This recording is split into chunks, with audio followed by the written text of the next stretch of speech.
right, so it's been reported that Kevin Durant and the Houston Rockets are reportedly not close on a contract extension. And it says here that Durant remains headed towards free agency this summer with an expiring contract worth $54.7 million. Now, in my opinion, even though we reported this to me is a non-story. At the simple fact that the Houston Rockets will have to be in a pretty idiotic organization to give up as much as they did for Kevin Durant and for them to not secure him at least for the next 2-3 years, you know? Because look, it says the Rockets swung for the fences this offseason when they acquired Kevin Durant from the Phoenix Suns in exchange for Jalen Green, Dillon Brooks, and loads of draft capital. Now it says, however, the two sides have yet to come to an agreement on a contract extension. So it says ESPN's Tim McMahon noted that the Rockets aren't acting quickly to grant the 36-year-old an extension, showing plenty of reluctance to do so. Quote, the Rockets aren't going to go all in by all appearances, and by what I've heard, they're not going all in on a contract, on an extension for Kevin Durant. Now, that doesn't mean it won't happen, but there have been rumblings of, hey, KD is not going to push for the full max. I don't know what the Rockets are going to put anything on the table that's close to the max. Now, we're going to continue the article, but let me chime in here real quick. Like I said, I think this is a non-story. Maybe, I don't know, maybe it's the offseason, right? People are just finding things to talk about, but I do remember that it was rumored, you know, when you know there were rumors surrounding where Kevin Durant was going to go prior to this trade with going to the Rockets, was that any team that was going to take him on, they were going to have to sign him to an extension. But what I think this is ultimately the Rockets and Kevin Durant, they have to be in constant communications, where I think the Rockets are just waiting to see what happens, because they don't have to necessarily rush and sign him now, right? Because like I said, it's not like I don't think they will re-sign him, because again, there's no way you're giving up these players, these young players and draft capital and not signing Kevin Durant. Like, that's, from a pure business standpoint, it's retarded. It doesn't make any sense.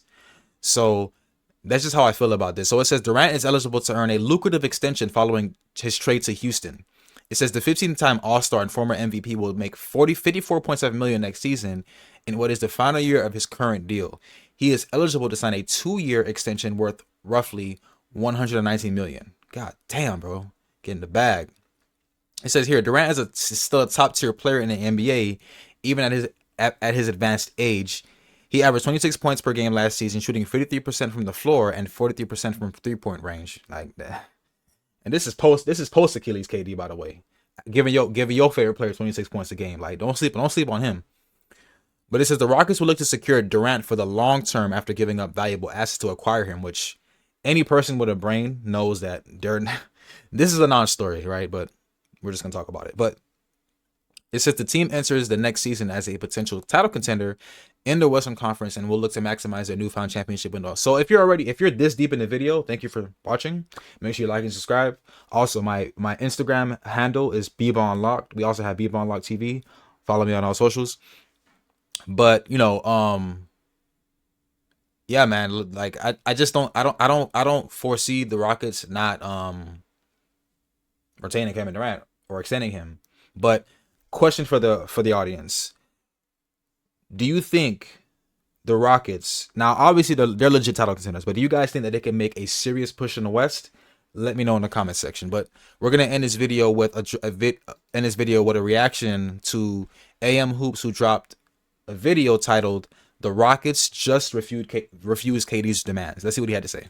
Kevin Durant used to be a cheat code, turned the amazing Warriors into an unbeatable dynasty. Even the Nets might have won that championship without Kyrie and Harden because Kevin Durant was just that good. But since then, his impact is not the same. Even the Suns missed the 10-team playoffs with KD playing 62 games. So why is this dude demanding another max contract? Well, ESPN says, I don't know if the Rockets are going to put anything on the table that's close to the max for Kevin Durant. Really? So what's going to happen now? Is he going to threaten to leave the team, make things awkward? Because we have seen plenty of stars cause drama over money before. How terrible would it be to take this amazing young Rockets team? I mean, Kevin Durant said that the next team he joins is going to be the team he wants to retire with. Like, that's it. I'm hanging it up.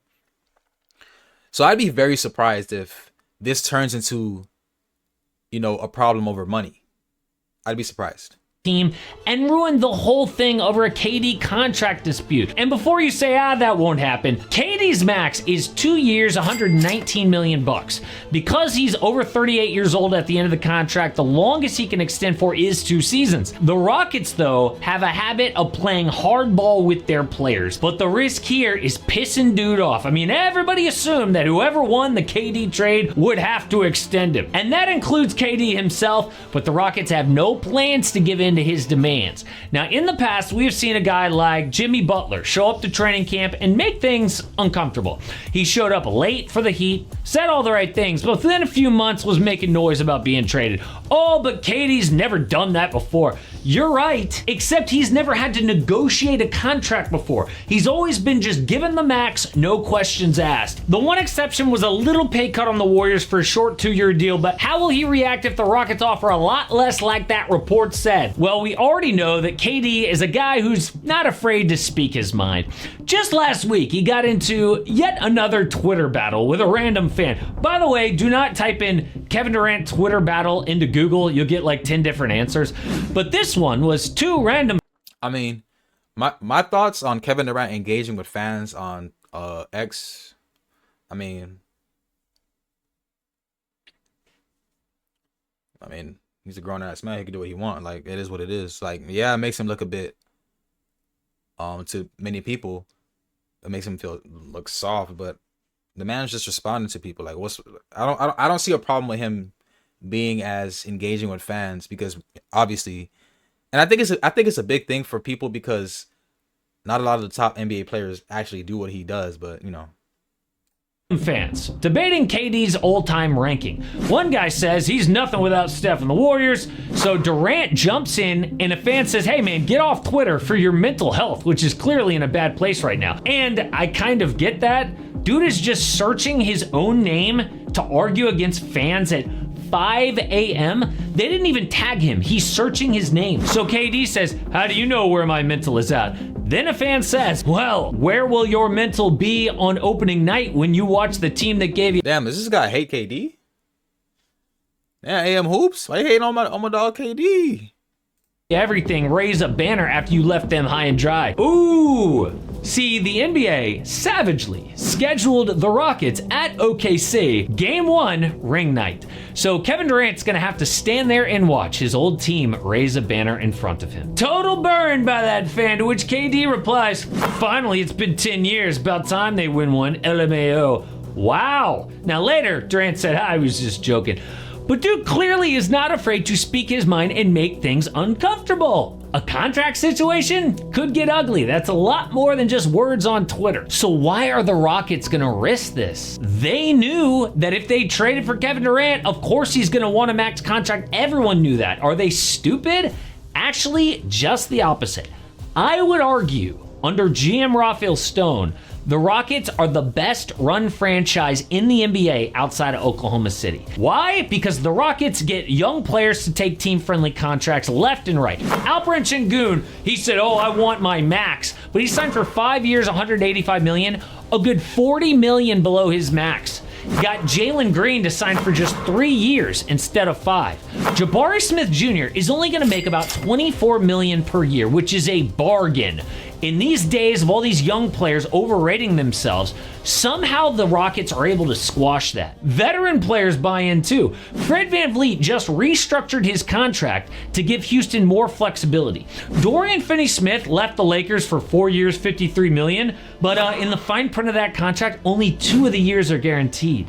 So how do the Rockets pull this off? I don't know, but right now the most valuable thing in the NBA today in this era, outside of having a top 5 player, is getting valuable team-friendly contracts. See, under the new second apron rules, teams that overspend are punished harder and faster than ever. Basically, your depth gets destroyed, your flexibility is gone, so you're stuck if anything goes wrong. Injuries, bad chemistry, whatever. It is such a big deal. Teams like Boston are willing to take apart restart their roster just to get under the second apron, which means teams aren't just collecting stars anymore. They have to have smart front offices that collect value, which Houston does better than anyone. A bad contract hurts more than ever. Yeah, well, the Rockets are not about to let a 38-year-old Kevin Durant make 60 plus million on their team.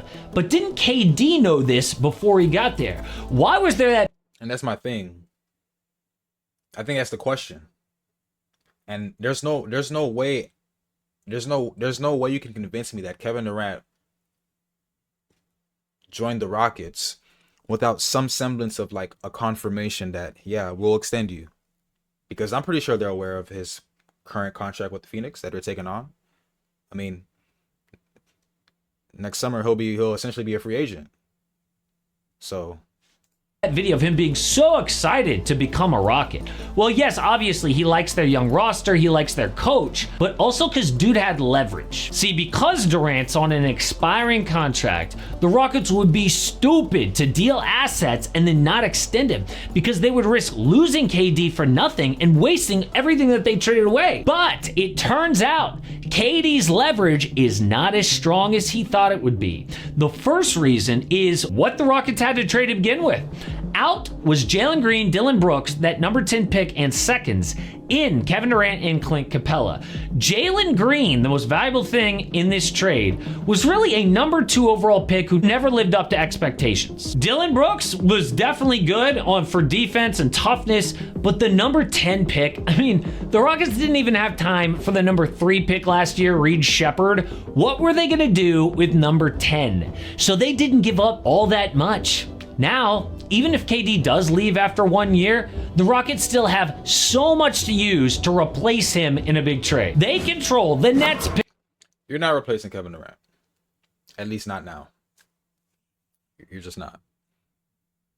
Pick in 2027. The Suns picks 27 and 29. The Mavericks in 29 and a bunch of their own. Meaning the team's got valuable picks for the moment another superstar becomes available. Like I said, most well-run organization outside of OKC, KD just doesn't have that leverage. But there is one weird wrinkle to all of this that explains why Houston is playing tough.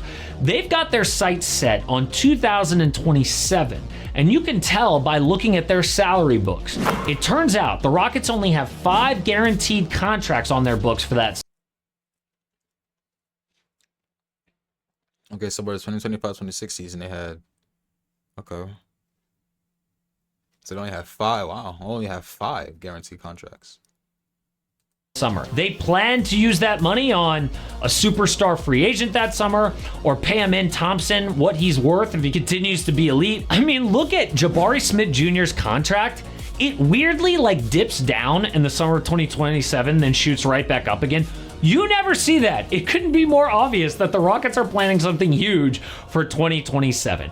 So KD is just the transition period until they get there. Maybe they can do something nice in between now and 2027, but he is not their final piece. I think the Rockets' backup plan as of now is to go into this year without that new KD contract, blow him away with a deep playoff run, proving those online haters wrong. He can win a title without Golden State. But on every team that Durant's ever gone to, he has been the man. But on Houston... So do you really think... So my thing is... Do y'all think Houston gave up all these assets for a 1-year rental? Shit. If they win the chip, I mean, that's crazy. But then again, if they win the chip, you know, Kevin Durant is able to prove to the naysayers, you know, I could win without Steph. But I just don't see that. I don't know. Houston, he's just part of the story. He's not the final piece. So if dude wants to get paid like that, he's about to get a big wake-up call about how much his value has actually changed in the NBA. How will he respond? But a guy who is on the rise is Victor Wembanyama. Wemby is about to do something we have never seen in the NBA before. Yeah, so that's it. But yeah, so to go back to this though, like I said, this to me is still a non-story.